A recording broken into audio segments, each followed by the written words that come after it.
Olá, sejam bem-vindos ao EmergenCast, um bate-papo sobre emergências médicas. Eu sou Pedro Lima. E eu sou o Dr. Vitor Dalla. E hoje vamos falar sobre morte súbita com a fera especialista nato, arritmologista Lucas Cossino. Uma honra estar com ele aqui. Mas antes, Lucão, quem tá com a gente é EmergenCast junto com DocStage. Quem é DocStage, Vitinho? DocStage é a firma de contabilidade e planejamento médico, compliance médico, a melhor que tem no mercado aqui, que acompanha a gente em todas as dúvidas que você tem. E agora tá chegando o Leão. Cara, exatamente. Que é na hora que você fibila. Vocês não só fibilam na morte súbita. Isso aí. Você fibila na hora de pagar o Leão também. Mas aí a DocStage vem pra te ajudar nisso daí, né? Exatamente. DocStage tá aí pra te dar todo esse aporte de contabilidade, né, de planejamento financeiro, de compliance médico. Então os caras são bons demais. Sigam eles que eles estão com a gente. E tem mais gente também. Você quer ter arritmia, mas não quer ter morte súbita? Exatamente. DocStage. DocStage é pra vocês. Boa. E também tá no plantão. Tô desesperado lá. E aí? Tem uma arritmia, o quê? Tem uma arritmia, e aí? Cara, como é que eu vou me virar com isso? Sem dúvida nenhuma, CalcMed é um aplicativo fundamental para ajudar você no passo a passo do seu plantão. Tem várias ferramentas muito interessantes, não só da parte de score, o paciente vai fazer avaliação da via aérea, tudo que você imaginar. Cara, excelente, seja função renal, tudo. CalcMed super, super completo, né, Vitinho? E tem cupom EmergenCast de desconto lá na assinatura do CalcMed, hein? Rapaziada, não perca. Mas botou aí... EmergenCast, ganhou desconto no cupom. E aí ainda? Não vou dar plantão ainda, tô focado para estudar, porque eu quero passar na residência. A gente tem como ajudar também? Lucão, foi 35 residências. Exatamente. Cara, tem cardiologia, arritmia, marca-passo, fisiologia. Emergência. Sem dúvida nenhuma, Medway. Medway é excelente forma de vocês começarem esse projeto, né, Vitinho? Com certeza. A Medway tem a melhor plataforma de questões aí, o melhor conteúdo didático ali, aquela assistência no tete-a-tete, aquela mentoria para te ajudar nos seus objetivos, para você capacitar sempre cada vez mais, né? E chegar no seu sonho, na sua residência, na sua especialidade médica. E tem um valor melhor com o EmergenCast, não é isso? Sempre tem cupom, né, meu amigo? Isso aí. Cupom da EmergenCast lá para quem também assinar com a Medway. Não vacila não, pessoal. Medway EmergenCast, tamo junto, coloca lá que é sucesso. É isso. Vambora! Bora começar! Valeu, Pedro. Eu que agradeço o convite novamente aí para participar com vocês. Para mim é sempre um privilégio poder difundir um pouco de informação para as pessoas, né? Pietro me ligou, falou: Lucas, temos que falar uma coisa importante aí, que tem muita gente me perguntando no consultório.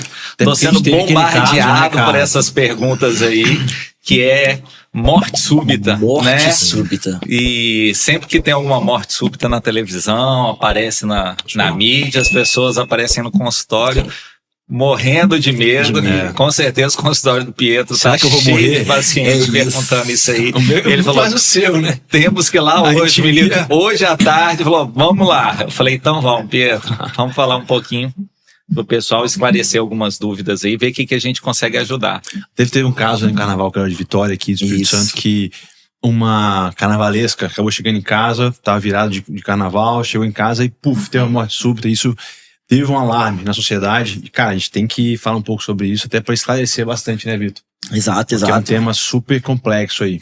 A rainha de baterista do Boa Vista, né? Isso aí. Então, morte súbita. E aí? Vamos lá. O que é isso, Lucão? Morte súbita? A morte já não é súbita? Já não é? Primeira coisa, a gente tem que definir conceitos, né, pra gente entender o que é isso, morte súbita.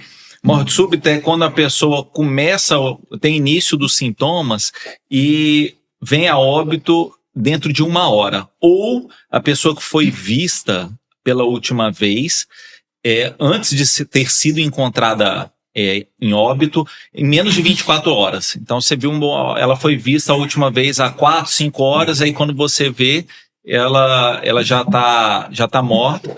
E aí você considera uma morte súbita. Então a pessoa começa os sintomas e vem a óbito na primeira hora. As pessoas confundem muito, às vezes, por exemplo, uma pessoa igual essas que aparecem na televisão, acho que essa pessoa que estava no carnaval, não via a história, mas ela começou a passar mal e foi a óbito. Aí a pessoa fala, infartou, né? Infartou. Peraí, não, infarto é uma coisa, morte súbita é outra coisa. Pode ser que ela tenha infartado e levado à morte súbita. Às vezes o paciente fala bem assim, o meu pai teve infarto, morreu de infarto. Aí eu falo, mas o que foi que aconteceu? Como é que foi isso? Ele passou mal em casa e morreu em casa mesmo. Até que a ambulância chegou, foi pro hospital, já chegou morto. Não, então teve uma morte súbita. Como é que a gente sabe se teve infarto? Aí já é outra coisa. Então a gente tem que fazer, será que ele infartou e teve morte súbita? Pode ser que sim, né? Então quando o paciente tem uma morte súbita, que é isso, começou os sintomas e morreu logo em seguida, a gente tem que avaliar qual foi a causa dessa morte. Pode ter sido infarto, pode ter sido outro tipo de diagnóstico, né? Então posso falar então que basicamente morte súbita é um chavão diagnóstico onde eu tenho que entrar com várias etiologias como diagnóstico diferencial. Isso, tem várias causas, né? Que aí, geralmente, quando esse paciente começa a passar mal em casa e morre logo, e não deu tempo de chegar no hospital para ser avaliado, ou chegou e já chegou morrendo, ou já chegou em parada cardíaca, né? O ideal é que, se você não tem uma causa óbvia, né? Às vezes é um paciente com várias doenças graves, já estava esperando mesmo um desfecho desse, né? Às vezes já tem uma doença cardíaca grave, que não tem possibilidade mais de novas abordagens, etc. Então você já tem uma noção do que aconteceu. Mas se você não tem noção, por exemplo, o Pietro passou mal aqui e acabou indo a óbito, chegou no hospital em parada cardíaca. Isso não vai acontecer porque está no Emergencast, né? Então aqui só tem especialista, a gente não vai deixar. Exato. Mas se não tivesse no Emergencast, então o ideal é que a gente vá atrás para descobrir. Isso geralmente através de necrópsia, né? A gente tem que abrir para ver se foi causa cardíaca, não foi, se foi causa... Foi na cabeça, qual lugar do corpo que gerou isso? Às vezes você faz a necrópsia e não acha também nenhuma causa, né? Até pra gente ter um perfil epidemiológico, né? Pra gente entender o que mais tá acometendo aquela população, aquela determinada população, né? Então vem a importância da necrópsia pra gente definir essa etiologia, até né? Pra também instruir questão genética, às vezes para familiares, né? Perfeito. Às vezes, vamos supor que realmente ele foi um infarto, né? Imagina uma pessoa de 40 e poucos anos, vai lá, faz a necrópsia e realmente está cheio de placa de gordura nas coronárias, então isso é um fator de risco importante para os filhos, irmãos, né? Então é importante saber o que aconteceu. Então, o infarto fulminante é um tipo de morte súbita. Exatamente. O que é o infarto? O infarto é a oclusão das artérias. As artérias são ocluídas, né, entupidas, para de sangue ter fluxo sanguíneo naquela artéria e a pessoa infarta. Fulminante é o termo que a gente dá quando tem uma evolução mais dramática, né, mais agressiva pro infarto. Eu posso dizer que toda morte súbita é arritmogênica? Não, a gente, por exemplo, a gente acabou de falar a questão do infarto. Então, o infarto é uma das principais causas de morte súbita, né? Arritmias são outras causas de morte súbita importantes. Na verdade, quando o paciente tem uma morte súbita por infarto, não foi a oclusão propriamente dita que gerou a morte súbita. A oclusão vai gerar falta de sangue, a falta de sangue vai gerar uma arritmia que vai gerar a morte súbita. Então, geralmente é a arritmia que acaba tendo, porque com a arritmia, uma arritmia ventricular, uma taquicardia ventricular, uma fibrilação ventricular, o coração fica tão rápido que ele não consegue contrair, e é isso que gera a morte instantânea, né? O coração para de bater de tão rápido que ele tá, não gera débito cardíaco. As arritmias malignas, então, seriam isso, né? Seria a fibrilação ventricular e a taque ventricular polimórfica, no caso, né, Vitor Lucão? A fibrilação ventricular e ataque ventricular monomórfica ou polimórfica, né? Qualquer uma delas são arritmias malignas que geralmente ocorrem em pessoas com alguma doença cardíaca grave, alguma coisa significativa. Pode ser estrutural, pode ser dos canais iônicos, pode ser vários tipos, mas sempre alguma coisa. Ninguém morre do nada. Sempre né? tem Ninguém coisinha. morre de graça, assim. Fala, morreu, mas não tinha nada. Não tinha nada que ninguém sabia, né? Mas certamente tinha alguma coisa, porque não é fácil morrer assim do nada, né? Às vezes nem que... Fala, pessoal, será que foi alguma coisa que ele tomou muito café energético e que matou? Fala, não, né? A gente não consegue se matar fácil assim, não. Não é fácil, Precisa ter alguma coisinha ali dentro. Negócio diferente. Né? Pra pessoa morrer. Entendi. E em relação a isso, então, morrer por morte súbita não é fácil. E como é que... a gente sabe que quando a gente fala de de epidemiologia, sem dúvida nenhuma, a doença coronariana tá no topo dessa lista. Mas a gente sabe que tem outras causas, né, Lucão? O que você fala pra gente em relação, assim, cara, outras causas que são também importantes associadas à morte súbita que não seja doença coronariana? As causas, como quase tudo na medicina, são relacionadas a outros aspectos epidemiológicos, né? A gente pode começar a falar com a idade. Então, varia com a idade. Por exemplo, se um jovem de 20 anos, 15 anos tem uma morte súbita, eu não vou pensar que é doença coronariana, né? O que eu vou pensar? Doenças geralmente dos canais iônicos, né, as canalopatias, doenças cardíacas estruturais, né, uma miocardiopatia hipertrófica, alguma coisa do tipo, uma cardiomiopatia arritmogênica do ventrículo direito, alguma coisa desse tipo. E aí, assim que você vai andando com a idade mais para frente, vai chegando lá na quarta década de vida, isso aí se equilibra. A doença coronária vai equilibrar com as outras doenças estruturais, doenças genéticas, né, que a pessoa nasce com essas condições, e aí vai ficar mais ou menos 50-50. Passando disso aí, chegando na sexta, sétima, oitava década, aí predominantemente as doenças que foram desenvolvidas, né, que aí são o infarto, né, aí doenças valvares, as doenças insuficiência cardíaca, aí são essas doenças que a pessoa foi adquirindo ao longo da vida. E aquelas de nascimento são menos importantes, porque ou a pessoa realmente não tem mais, porque o que tinha que... ou tem e o que tinha que dar já deu. Né? A gente diz que a vida estratificou o paciente. O cara chegou a 60 anos e não morreu de alguma coisa que ele nasceu, é porque provavelmente ele não vai morrer mais. Pode ser até que ocorra, mas cada vez que vão passando as décadas de vida, menores são as chances, né? Você não vai pegar um cara com uma cardiomiopatia hipertrófica com 70 anos e falar, não, agora você já passou 70 anos, mas agora você vai morrer. Não, não é assim.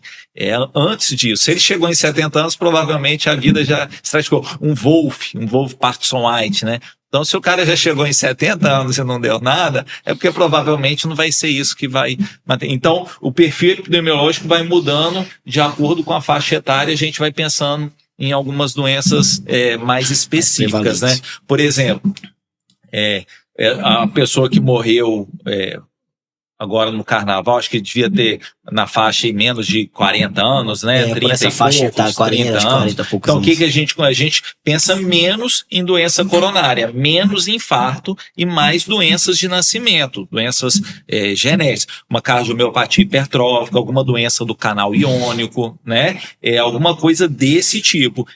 É possível que tenha sido infarto? Pode ser que sim, não é impossível, mas é menos provável quando a gente olha a faixa etária. Principalmente se a pessoa não tiver no histórico dela fatores de risco predisponentes a ele ter um infarto precoce, né? Que aí você vai, uma história familiar. Pô, às vezes o pai daquela pessoa faleceu com 40 anos de infarto, a mãe com 35 anos de infarto, o irmão já tem... Pô, é outra coisa. Aí ela vai ver diabética, hipertensa, obesa, tabagista. Hipercolesterolemia, né? Hipercolesterolemia familiar. Aí você vai... Mas quando você vê que é uma pessoa aparentemente saudável, não tem uma história familiar absurda, assim, de muita morte súbita, etc., você não vai pensar que seja doença coronariana, porque doença coronariana precisa ter fatores de risco. Mas não é impossível de ser. Mas a gente vai pensar nessas outras doenças que a pessoa nasce. Existem outras causas também, né? Abuso de substâncias ilícitas, né? Essas coisas, mas aí já é uma outra condição, que a gente geralmente não inclui nisso aí. Uma coisa que a gente vê, Lucas, e tu vai concordar comigo, que a gente vê alguns casos de morte súbita em atletas. Coisa que a gente não espera, né? É importante. O cara fazer uma atividade de alto rendimento, ele passa por um ecocardiograma, eletrocardiograma, ele é bem estudado, né? E avaliado, um ego espirométrico, antes de começar por exemplo, um futebol profissional, por exemplo. A gente vê isso muito frequente, morte súbita. O caso emblemático foi o Serginho, né? O Serginho, aquele jogador do São Caetano, que teve uma morte súbita e todo mundo, ao vivo, assim, né? Todo mundo viu essa situação. Né? E aí, o que essas causas, assim? O que você imagina? Então, nesses pacientes jovens, saudáveis, atletas, sem dúvida, o atleta, ele tem já, os dados comprovam que ele tem mais morte súbita mesmo, né? Provavelmente por estar numa condição, né, de esforço, condição que a gente catecolaminética, né, liberação. Então, mas não é que o paciente, ele morreu por estar fazendo o exercício. Ele tinha uma condição que o exercício precipitou, foi um gatilho daquilo ali, né? Na arritmia, a gente diz que tem o triângulo de Kummel, que são as coisas necessárias para a pessoa desencadear uma arritmia, né? Que é um substrato anatômico, um gatilho e um fator modulador. Né, o fator modulador entra aí a carga adrenérgica. Então o paciente ele tem que ter um substrato anatômico, um gatilho, e o fator modulador é isso. Ele está fazendo esforço, está com adrenalina alta, né? Então está liberando o sistema simpático, está aumentando o sistema simpático. Então isso aí facilita, é um dos pontos do triângulo, mas ele tem que ter os outros dois, né? Então, o paciente em atividade física, ele tem, apesar de que os atletas que não são de alto rendimento são os maiores registros de morte súbita. Talvez por serem uma idade já mais na década de 40, 50 anos e talvez menos acompanhados, né? O caso do Serginho, propriamente dito, se eu não me engano, ele tinha miocardiopatia hipertrófica. Eu acho que era miocardiopatia hipertrófica. E já conhecida, né? Provavelmente, eles arriscaram, eles tentaram talvez levar aquilo, eu não tenho certeza, ou não conheço, mas pelo que eu li, existe essa suspeita, né? Que a miocardiopatia hipertrófica é uma das principais causas, né, nessa faixa etária aí de 30 anos de morte súbita. O paciente tem uma doença cardíaca estrutural genética, né? E essa doença cardíaca estrutural, existe uma hipertrofia do coração, o impulso elétrico, onde tem uma hipertrofia, ele percorre de uma forma anormal, o que precipita desencadear uma arritmia maligna nessa, né? Uma taquicardia ventricular. E no caso do Serginho, o que daria para ter sido feito, né? O que dá para ser feito nesses casos? Então o paciente ele está lá com uma miocardiopatia hipertrófica, tem uma parada cardíaca dentro do estádio. Tem que ser feito, ele tem que ser prontamente desfibrilado, né? Tem que usar aqui o DEA, né? O desfibrilador externo automático, que é obrigatório ter no estádio. Então, a primeira coisa que tinha sido feito é levar lá e desfibrilar ele. Eu não sei eu acho que teve uma falha de assistência nesse momento e não tinha disponível. Eu não lembro, mas toda a parada cardíaca durante esforço, a gente tem que pensar que o paciente está em fibrilação ventricular, taquicardia ventricular, tem que ser chamado ajuda, né? Pedir para alguém, chamar o SAMU, e em locais com grande fluxo de pessoas, precisa ter o desfibrilador externo automático, enquanto está sendo iniciada a reanimação desse paciente, levar esse desfibrilador externo automático e prontamente desfibrilar esse paciente, que é o que salva, é o choque, né? Por quê? Porque o choque libera uma descarga elétrica que tira daquela arritmia, como se resetasse o coração e ele voltasse a bater normal. Instantaneamente, o coração volta a bater ao normal. Perfeito. E uma preocupação nossa, né? Porque assim, e como é que... Então, assim, o tratamento, basicamente, da morte súbita é eu tentar o mais rápido possível. Então, o tempo, o delta T de abordagem dele tem que ser o mais precoce. Então, ele é muito importante nesse processo. E chocar. Mas e a prevenção? O que você acha, Lucas, assim, quando eu tô querendo, por exemplo, imaginar, cara, esse cara vai fazer esporte de alto rendimento, ou então amador, e eu quero prevenir morte súbita. O que eu preciso de exame, de avaliação?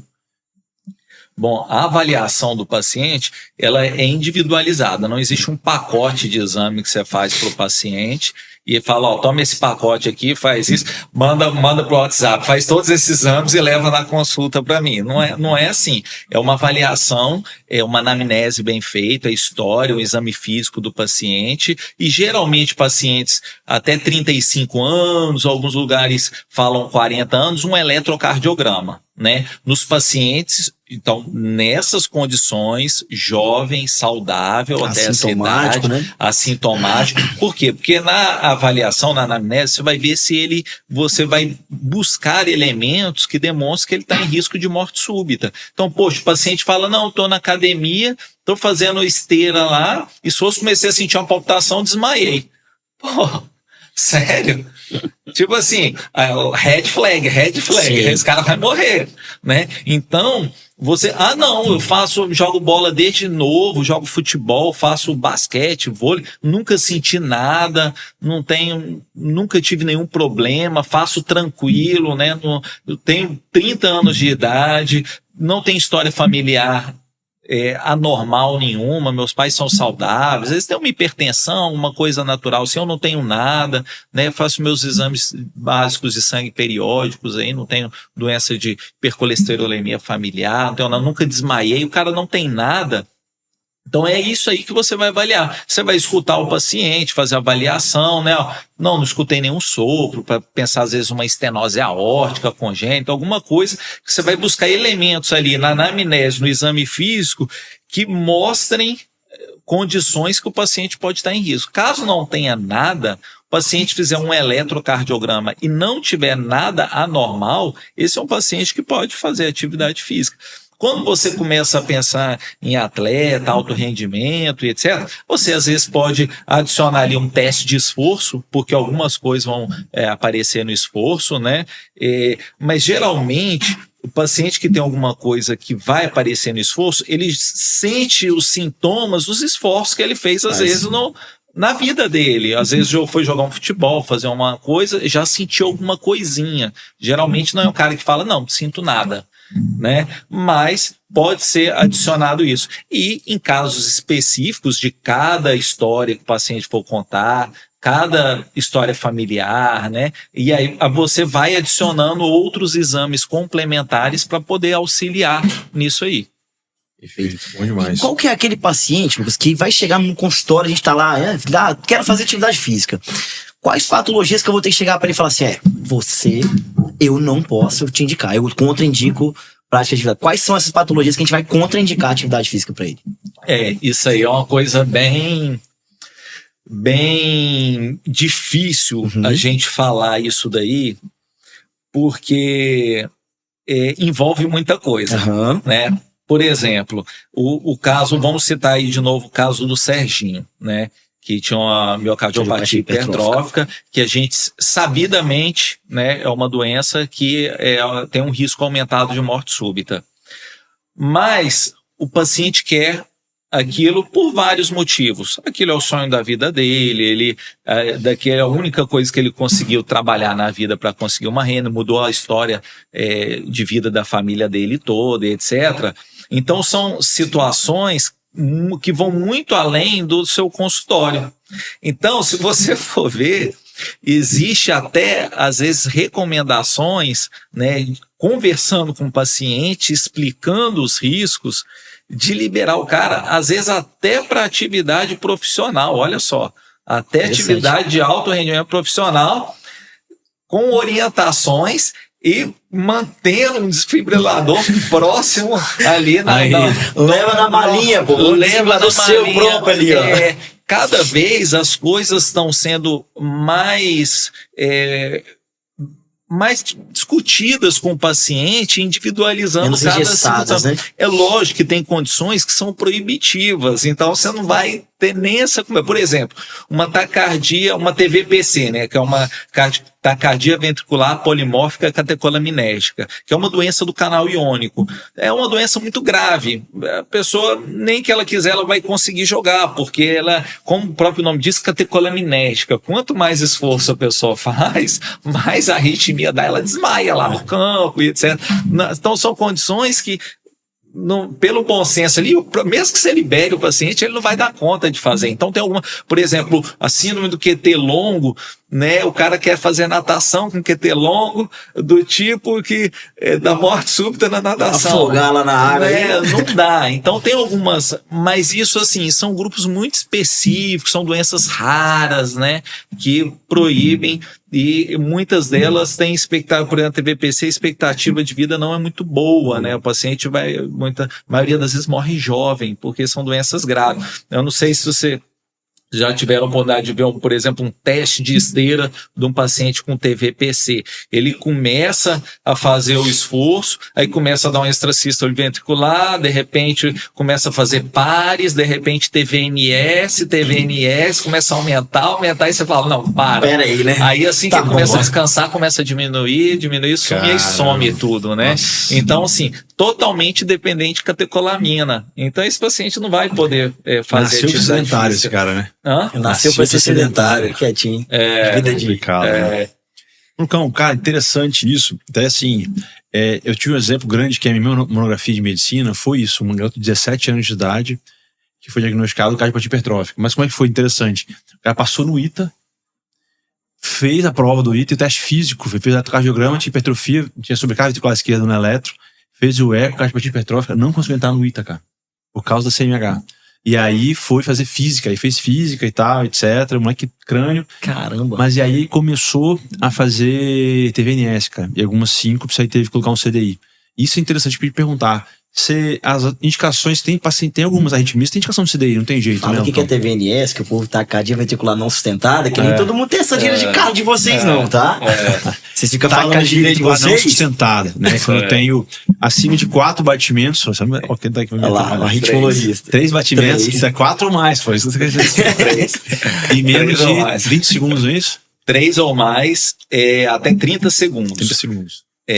Depois de 30 segundos é considerado sustentada. Ou menos de 30 segundos que precisou ser revertida. O cara tá a 20 segundos, você precisou dar um choque lá, né? O cara tá instável, você não vai esperar, pera, deixa eu ver se dá 30 segundos, né? Então, 3 batimentos até 30 segundos, a taquicardia ventricular são vários batimentos. Esses batimentos geralmente não dão débito suficiente, né? Então o paciente é quase como se o coração dele tivesse parado. E sim, alguns pacientes vão precisar usar desfibrilador, né? Cada doença, o que é o desfibrilador, gente? Qual que é a busca da medicina? É descobrir quais são os pacientes que estão em maior risco de ter morte súbita.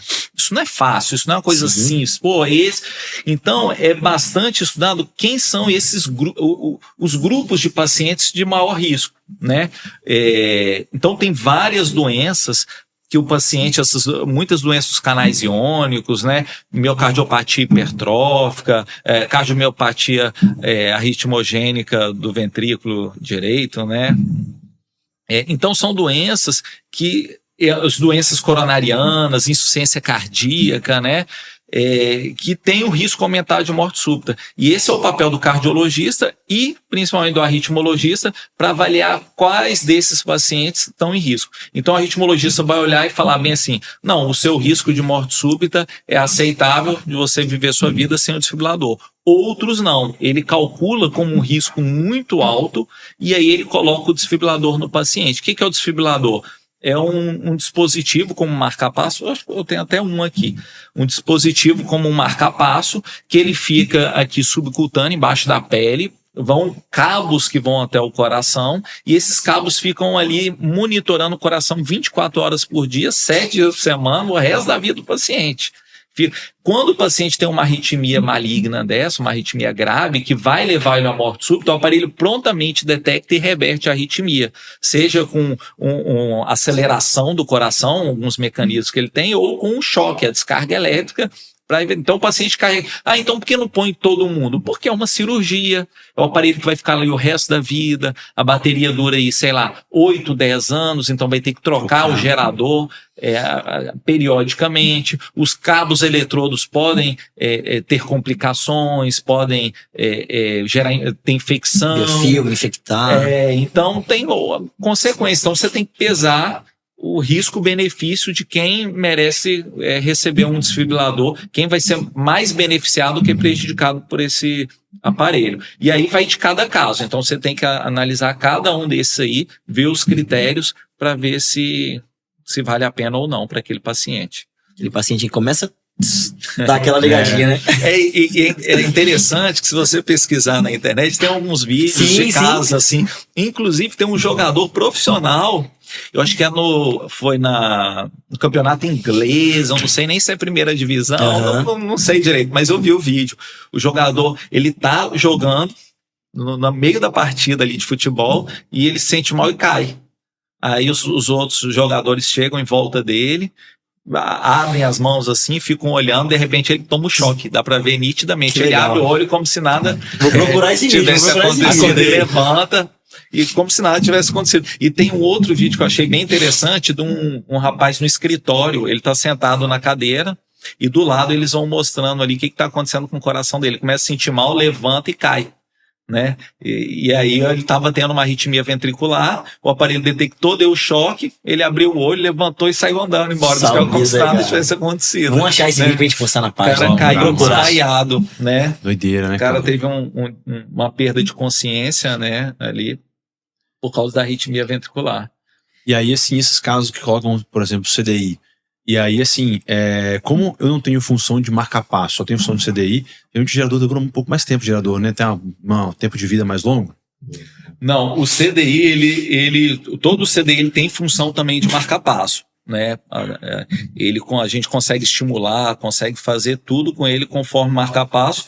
A diferença do CDI é que ele tem essa capacidade de entregar um choque. Ele tem um eletrodo diferente, que tem um coil, né, uma bobina, que vai servir de polo para fazer o circuito elétrico. Ele é um pouco maior, porque tem que ter um capacitor para armazenar energia e entregar, né, de choque. Mas ele faz a função de marca-passo, ele dura mais ou menos aí entre 5 e 10 anos, né? Pode ser que acabe até um pouco antes ou até dure um pouco mais. Quando começa a entregar muito choque, a energia acaba mais, a bateria, né, acaba mais rápido. Então, e algum indício de que a bateria tá acabando? O paciente desconfiar assim, ó, não tá acabando, e aí? Algum indício pra gente? Tem que fazer telemetria, né, que é a avaliação do aparelho periódica, e na telemetria a gente, além de avaliar se ele teve arritmia naquele período, avalia toda a integridade do aparelho, é um computador, né, e aparece a bateria quanto a previsão de tempo estimado aparece. E troca enquanto, assim, 6 meses antes, troca? Como é que é? Quando o dispositivo ele dá um sinal de indicação de replace, né, de reposição eletiva, né, chama ERI. E aí, nesse momento eletivo, você agenda o troca. Geralmente, quando dá esse sinal, o paciente está com 6 meses ou um pouco mais de duração de bateria. Aí você já agenda para fazer a troca. Igual o combustível do carro. Entrou na reserva, meu amigo. Apertou a luzinha lá, tá na reserva. Corre aí. E sobre o Wolf? Não falamos muito sobre o Wolf, cara, né? Isso aí. Cara, a gente sabe que o Wolf geralmente é uma arritmia benigna, né? Mas pode dar treta também, né? Não, o Wolf, ele é uma arritmia que pode ser maligna, né? Quando que ele pode ser maligna? O que é o Wolf? Para as pessoas que não sabem o que é Wolf. Wolf é uma dessas doenças que a pessoa nasce, né, que podem gerar morte súbita. É como se fosse um fio elétrico a mais que a pessoa nasce em alguma região do coração, que conecta o átrio e o ventrículo. O coração, a gente, quando passa pelo sistema de condução natural, o sistema de condução natural não deixa o coração chegar a frequências cardíacas muito elevadas, né, ele bloqueia até uma certa frequência. Como esse fio elétrico do Wolf, ele não era para estar ali, né, não era para ele existir, então a gente não sabe até quando ele consegue transmitir eletricidade do átrio para o ventrículo. Né? Então, alguns Wolfs, eles têm uma capacidade de transmitir frequências de 350, 400 por ventrículo. Então, vamos supor que o átrio entra em fibrilação atrial, flutter atrial, uma ataque atrial muito rápida, né? E vai transmitindo tudo para o ventrículo. Então, o paciente gera morte súbita por isso aí, né? Então, a gente tem algumas condições que a gente avalia no paciente do Wolff para ver se ele é ou não de alto risco de ter morte súbita. E se a gente acreditar que ele é de alto risco ou pode ser de alto risco, a gente tem que fazer um estudo eletrofisiológico. E a gente vê a capacidade de transmissão desse fio elétrico e geralmente a gente já aproveita e já queima ele ali, cauteriza ele para acabar, resolver o problema da vida da pessoa. E costuma resolver mesmo? E aí acaba, cura, né? Zero bala, né? Cura. Se ele não falar, a pessoa nunca vai saber que ele teve alguma coisa na vida. Né? Nossa, bom demais. Então são vários critérios que tem, né? Por exemplo, síncope é um dos motivos, é uma síncope inexplicada, né? Que ele possa ter. Então você fala, poxa, o cara tem um fio elétrico anormal e está desmaiando, então será que não é um paciente de alto risco? Então tem vários detalhes que a gente vai avaliando. Coisa importante, Lucão, por exemplo, a CDI deu um choque. Puf! O cara segue o jogo? Segue a vida? Vai ao banheiro, faz um xixi, continua o trabalho, e aí ele vai procurar no hospital?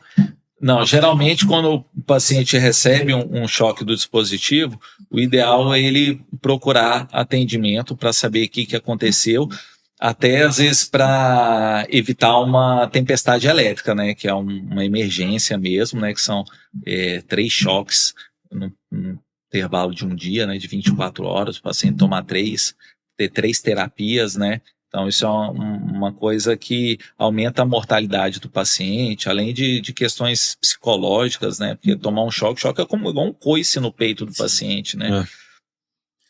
Quando eu falo de dor, uma pergunta, cara, clássica. Eu vou fazer uma pergunta do leigo, né? Com o leigo perguntando. Vai lá, faz a sua primeira. A minha é um pouco mais chata. Antiarrítmico para esses casos. E aí, por exemplo, um paciente que, é complicado, ó, o 5QT longo. Cara, difícil entrar com antiarrítmico, né, Lucas? O que a gente pode fazer de antiarrítmico nesses casos assim? Faz sentido ou não? Uma boa parte dessas arritmias, a gente começa o tratamento com antiarrítmico. Umas sim, outras não, né? Umas a gente vai indicar o desfibrilador quando o paciente, por exemplo, tem síncope ou uma arritmia complexa, mesmo em uso de antiarrítmico. Por exemplo, QT longo, igual você perguntou. Sim, a gente usa antiarrítmico, né? Cada subtipo do QT longo existe algumas particularidades, mas a grande maioria a gente entra com beta-bloqueador, tá? Propanolol ou nadolol são as primeiras indicações, né? TVPC também, né? Beta-bloqueador. Então são doenças que a gente entra sim com antiarrítmico, né?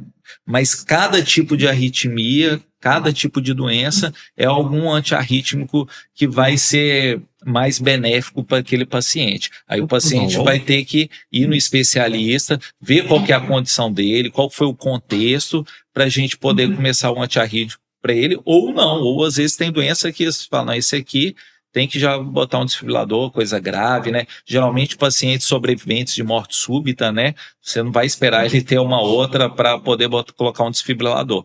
Esses pacientes são indicação classe 1, né? De desfibrilador, quando você não tem uma causa reversível, né? Aparente. Se você tem uma causa reversível, se você for lá reverter, não faz sentido você colocar. São causas irreversíveis que a gente coloca.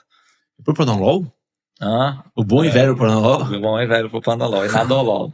É mesmo? Nadolol é bom também. Nadolol a gente manipula, né? Que não vende. Nossa. Vou fazer uma perguntinha aqui. Vamos lá. Tem um paciente com CDI lá, ele começou a dar uma desmaiada. Eu segurei ele. Ele tomou choque. Eu tomo também? Olha, aparentemente sim, mas é fraco. Por quê? Porque são poucos joules e o eletrodo está lá dentro do endocárdio do paciente, então você não vai sentir muito, não vai igual o desfibrilador externo, não, porque às vezes só até desmaia. Afasta, tem que falar afasta, né? Mas não. É tomar só um tremeliquezinho.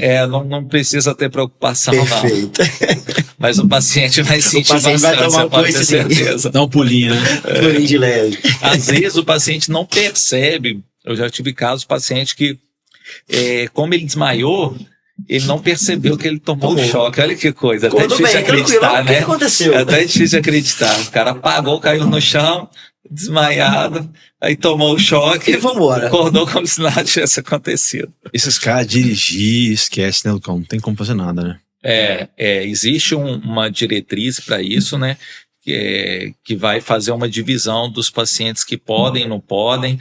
quanto tempo de terapia ele teve, se ele já teve terapia, para avaliar se ele pode. Profissional, nunca, né? Um desfibrilador não pode dirigir profissional. Agora, para pessoal, ele pode dirigir desde que ele não esteja há 6 meses pelo menos 6 meses sem tomar nenhuma terapia, sem ter nenhum tipo de evento. Imagina, piloto de avião. Aí fica ruim. Não desmaia lá. Imagina. Desespero. Então, choque acontecer, todo mundo assim, choca. Então, agora me diz uma coisa, cara, em relação ao DEA em si. A gente sabe que, sem dúvida nenhuma, é a melhor, não tem outra terapia para esse pessoal que está em vigência de morte súbita por uma arritmia. E aí eu preciso usar o DEA. Assim, usei o DEA. E aí, assim, o risco de recorrência, existe uma preocupação maior, o tempo que ficou em fibrilação, isso atrapalha bastante, né? O principal é o tempo, né? O tempo é a chave de tudo, de dar certo. A parada cardíaca fora do hospital, essas pessoas que têm uma morte súbita, né? Em vias públicas, né? Fora do hospital, ela tem 90% de mortalidade, só 10% sobrevivem a isso aí. Geralmente em torno de 30% tem ainda o retorno da circulação espontânea, né? O coração volta a bater, seja com medidas ou não, e só que só 20% acaba sobrevivendo no final, porque existem outras consequências, né? O paciente acaba morrendo na internação, no hospital, né? Na UTI, enfim. Então 10%, e o que está ligado ao sucesso disso aí é uma abordagem rápida. Então, ter alguém que tem um conhecimento básico ali o BLS, né, e começar a fazer a reanimação. Primeira coisa é chamar por ajuda, depois a pessoa vai fazer uma reanimação. E se tiver o DEA, né, o desfibrilador, é o que vai salvar a pessoa. O quanto antes. Aparentemente, a cada 1 minuto que demora para desfibrilar o paciente, é 10% a menos de chance de sobreviver. Então, 10 minutos é 100%, né? Então, a gente sabe que as coisas não são assim preto no branco, né? Mas é para você entender o quanto que 1 minuto faz diferença ali, né? Faz diferença para a pessoa. Então, tem que ser rápido, colocar o desfibrilador, principalmente esse paciente pré-atleta. Um paciente caiu num campo de futebol, de basquete, de vôlei, a primeira coisa que você tem que pensar, o cara está numa parada cardíaca, pô, caiu desacordado, principalmente essa queda súbita, assim, ou às vezes o paciente leva a mão no peito. Então, eles têm ali o desfibrilador. Então, tem que levar e colocar as pás, porque a ideia é muito bom, porque você prega as pás e liga ele já detecta automaticamente se o paciente está em arritmia. E aí ele já fala, ritmo chocável, é um ritmo que você pode achar. Então você aperta o botão, ele dispara e a tendência é de reverter aquilo ali e salvar a vida, né? Perfeito. Rapaz, assunto complicado, hein? Complicado, mas é importante educar a população, né? Justamente para isso, para ter essa abordagem rápida e minimizar essa mortalidade alta, né? Então chega muito paciente para você, assim, já de pós-morte súbita, como é que tá a sua epidemiologia no seu consultório? Olha, não é uma coisa tão comum, tá? A gente pega, até porque esses sobreviventes de morte súbita são a minoria, né? São a minoria, cada 10, 9 acabam indo a óbito, às vezes até mais, né? O que chega são pacientes para estratificar o risco de morte súbita, avaliar o risco. Coincidentemente, essa semana foram 2 pacientes, né, com indicação de desfibrilador, né? Coincidentemente foram 2. Um paciente com uma miocardiopatia isquêmica, né? Um paciente que já infartou, que tem uma disfunção ventricular grave, isso tem insuficiência cardíaca grave, fração de ejeção muito reduzida, e fazendo, não precisaria, né, para indicar o desfibrilador, só isso, uma disfunção ventricular grave no paciente que já está sendo tratado, né, pós-infarto e não está tendo recuperação, isso por si só já é uma indicação de desfibrilador, né, a miocardiopatia isquêmica grave. Chama prevenção primária de morte súbita cardíaca, quando o paciente ainda nunca teve o evento e você vai prevenir ele de ter um primeiro evento. A secundária é quando ele já é um sobrevivente de morte súbita. Então, por si só já teria, mas ainda assim ele estava fazendo a arritmia ventricular, graças a Deus não sustentada, mas fazendo diversos episódios, né? Então a gente dá medicação antiarrítmica, otimiza mais e solicita o desfibrilador para ele. Perfeito. Rapaziada, um tema mais puxado aqui, mas sem dúvida nenhuma, né? Epidemiologicamente, muito importante, até porque a gente tem cada vez que tem uma morte súbita, isso vira um alarde na sociedade, a gente tem que lembrar que mais importante que a prevenção também é a gente ter um DEA, né, que é o básico. Então, assim, o cuidado com o BLS, ter pessoas que perto do DEA sabem usar o DEA, né? Então ter o DEA do lado sem saber usar também. Tem muito mistério, né? Não Tem um botão. Tem um botão, ele fala. Eu nunca vi o que o cara faz. Ele tem um botão, ele fala. É só ligar ele. Isso é.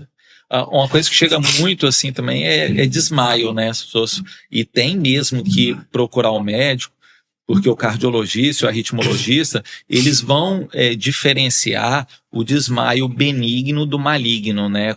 Através da avaliação clínica, né? E talvez, se necessário, alguns exames complementares para avaliar, poxa, aquela perda de consciência do paciente, né?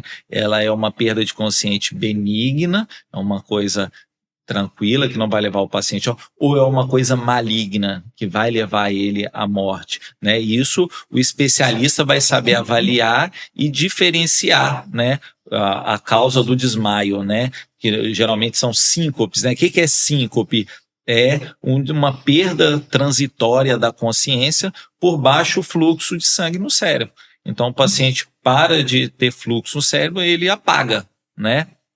Então, o médico vai fazer a avaliação desse desmaio, se ele tem características de gravidade ou não, né? Porque ele pode estar diante de uma doença maligna e que o próximo desmaio vai ser a morte do paciente. Porque o desmaio, a síncope, quando ela é maligna, o paciente ele perdeu a consciência porque o coração dele está numa arritmia grave, não está batendo, então não vai fluxo de sangue para o cérebro. Então o paciente cai e na verdade ele caiu ali porque o coração estava batendo, o coração voltou a bater sozinho e aí ele acordou.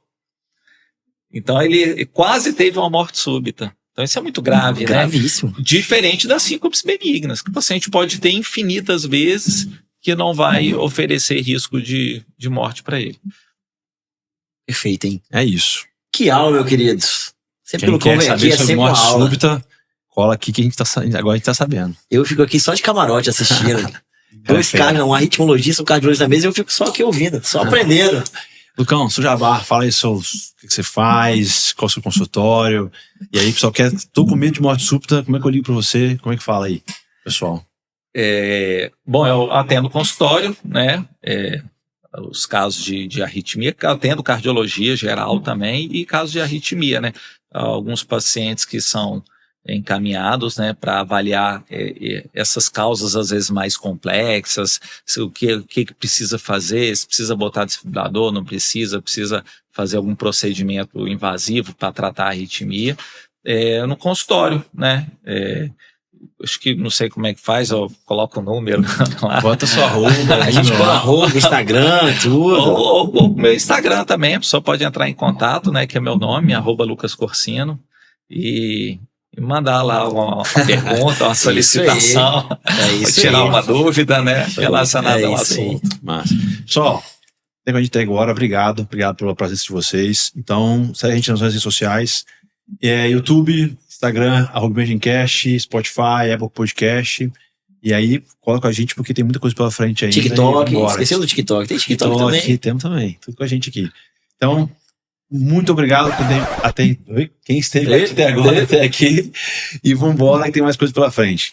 A gente agradece, Lucão, a presença aí sensacional, né? Obrigado, Lucão. Mais uma vez, obrigado. Já é a terceira episódio que a gente grava com a fera da arritmia. Até direito a música já aqui. É verdade, pede música, é isso aí.